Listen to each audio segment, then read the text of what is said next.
Well, welcome to the second installment of the 19.6 and 19.7 flip video lessons on the transportation of the northern and southern states of our country during the 1800s.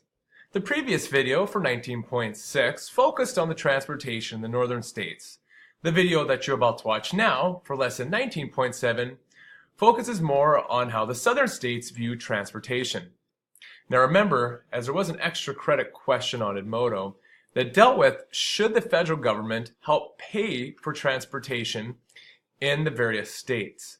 Also, as I'm circling this over and over again, hopefully you'll be able to figure out by the end of today's video that the southern states did not, in the 1800s, want the federal government to help fund and pay for transportation, while the northern states definitely wanted that. Let's start, shall we? We can begin and actually take a look at the transportation that was mainly used in the southern states. We have to look at and see how slavery affected transportation. Now, if you remember back a few videos, we learned that the southern economy was based a lot on slavery, and the same can be said on their transportation as well. You see, the southern states were so focused on a slave-based economy that it hurt their improvements on transportation as well. For example, let's say you wanted to travel from Baltimore, Maryland to New Orleans, Louisiana. Well, that trip would take you roughly 1,460 miles through our country. In order to do that trip, you would have to take 5 trains, 2 stagecoaches, and 2 steamboats. That's a lot. Now, yes, that's a long ways to travel, and through a lot of different types of geography, but it shows you that long trips were really choppy. There wasn't just one mode of transportation to take, and that's because, well, the South didn't really focus on improving different and new types of transportation. In 1849, for example, the southern states had about 9 tracks of railroads, where the northern states had roughly 25 main tracks of railroads. Now, both these numbers are estimates, but what you need to focus on is the fact that when it came to railroads, at least, the northern states far beat their southern state counterparts in the amount of railroads that they had. So, what exactly was the main transportation for the southern states? Well, we already talked about how railroads was not a main part of their transportation.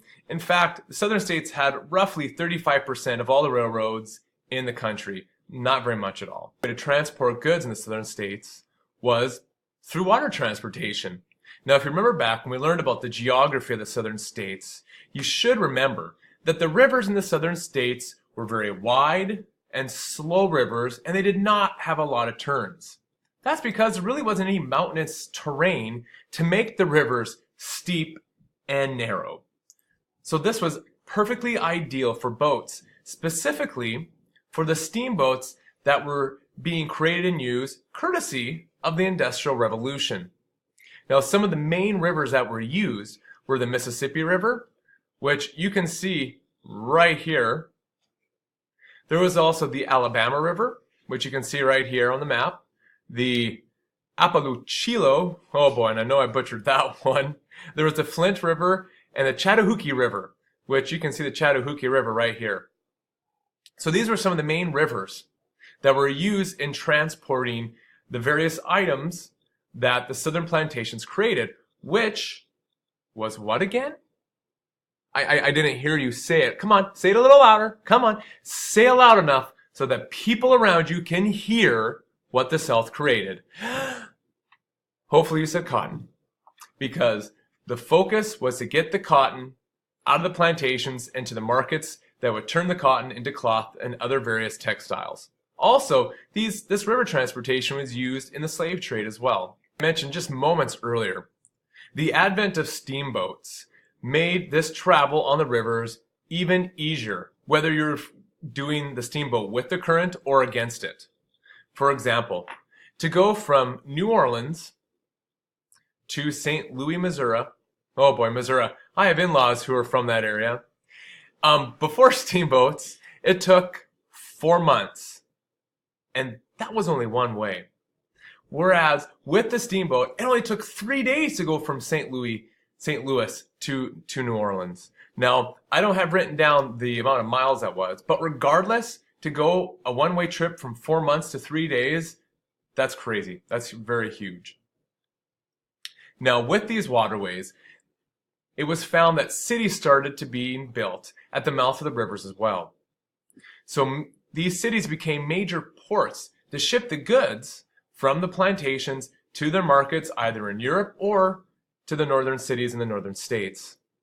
Also, we could see that towns and plantations were built along these rivers as well because they're major waterways. It's so much easier to take your goods to the dock at your plantation rather than go all the way down to New Orleans or some other port town.